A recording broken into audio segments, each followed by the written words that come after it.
ধৈর্য দান করো। আলাইনা সবর, ও আল্লাহ তুমি আমাদের ভিতরে ধৈর্য ধারণ করার তৌফিক তুমি দান করে দাও। পাহাড়ের মতন ধৈর্য তুমি আল্লাহ আমাদেরকে দিয়ে দাও। ওয়াসাব্বিত আকদামানা, ও আল্লাহ যুদ্ধের ময়দানে যখন চলে যাব পাটা মজবুত করে দাও, পায়ের শক্তি বাড়িয়ে দাও, হাতের শক্তি বাড়িয়ে দাও, মাথার শক্তি বাড়িয়ে দাও।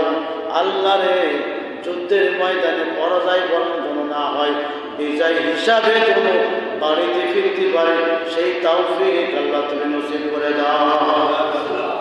অংশুরনা, আল্লাহ তুমি সাহায্য করো। ও আল্লাহ তুমি সাহায্যকারী ছাড়া কোনো সাহায্যকারী আমাদের নাই, আমাদের কোনো আপন নেই, পণ নেই, কেউ নেই। আল্লাহ অংশুরনা, আল্লাহ তুমি সাহায্য করে দাও। আলাল কওমিল কাফিরিন, যারা সত্যকে ঢেকে রাখে, সত্যকে গোপন করে, মিথ্যার উপরে যারা চলে, সকল খরির উপরে যারা চলে, এদের থেকে আল্লাহ তুমি বিজয় দান করে দাও। ও আল্লাহ তোমার দিনকে বিজয় দান করে দাও। একবারে চিন্তাই বলা যাবে কি সুবহানাল্লাহ।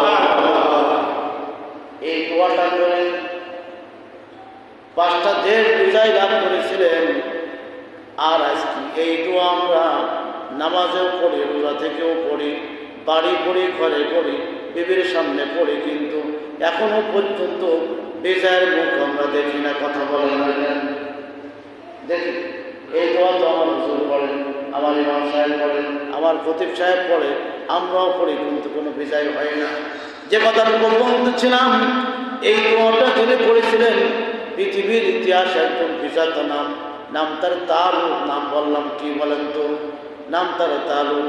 আলাম্মা ফসলত তালুত বিল জুনুদ ক্বালা ইন্নাল্লাহা মুবতালিকুম বিনাহার ফামান শারিবা মিনহু ফালাইসা মিন্নি ওয়া মান লাম ইয়াতআমহু ফাইন্নাহু মিন্নি ইল্লা মান ইগতারাফা গুরফাতান বিয়াদি ফাশারিবু মিনহু ইল্লা ক্বালিলাম মিনহুম فلما جاوزه هو والذين آمنوا معه قالوا لا طاقة لنا اليوم بجالوت وجنوده قالوا ربنا أفرغ علينا صبرا وثبت أقدامنا وانصرنا على القوم الكافرين.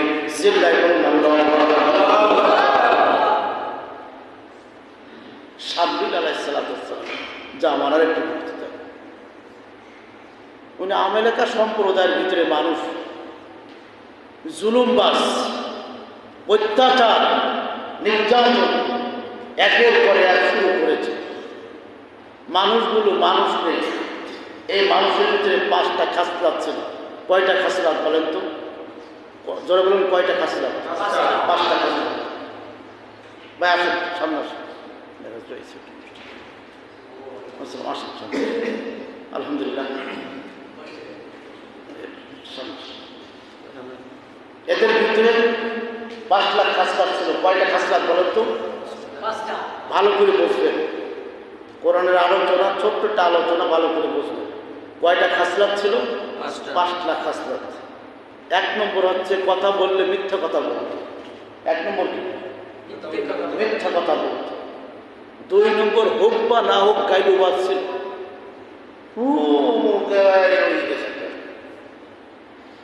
এরকম ধাপ্পাবাজ, গাইলুবাজ, চাঁদ দোকানের মতো বা রাজনীতিবিদ আছে কিনা বলে? কথা বলেন না কেন? 2 নম্বর। 3 নম্বর ছিল সুদখোর। 4 নম্বর হচ্ছে কাউকে সম্মান করতো না। 5 নম্বর হচ্ছে জোর যা মূল্য তার। এই 5টা জিনিসকে ভালো জিনিস না খারাপ জিনিস? কথা বলেন না কেন? এই খারাপের ভিতরে 16 বছর আমরা ছিলাম। কথা কি রাইট আছে তো নাকি? 16 বছর ছিলাম না খারাপের ভিতরে? ছিলাম কিনা? ঠিক। এরা ওর ভিতরে কিছু ভালো মানুষ, তারা আল্লাহকে বলল, আল্লাহ তোমার তরফ থেকে এমন একজন ব্যক্তিকে দাও যার নেতৃত্বে আল্লাহ এই আমেরিকা সম্প্রদায়ের হাত থেকে আমরা যেন মুক্তি পেয়ে যাই। আর আল্লাহ তাআলা বলেন, ওয়াস্তাবদিল কওমান গায়রাকুম ওয়ালা তাদুরুহু শাইয়্যা, তোমরা আমার ইসলাম মানবা না, কোরআন মানবা না, তোমাদের মধ্য থেকে আমি জালেম সরকার বানাই দেব। কি সরকার বলেন তো? জালেম সরকার, তোমাদের গলা টিপি ধর। ওই বানাই দিয়ে তোমাদের উপরে শাল্টিং দেওয়া শুরু হয়ে যাবে।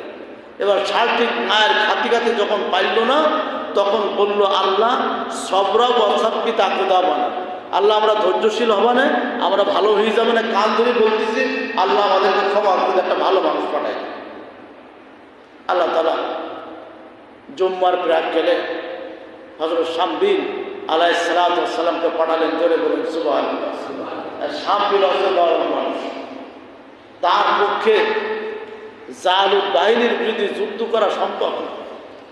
এই জালুতের খাসলাত ছিল, এই সূরা আল বাকারা 250 নম্বর আয়াতে বলছেন জালুতের খাসলাত ছিল স্বাভাবিকভাবে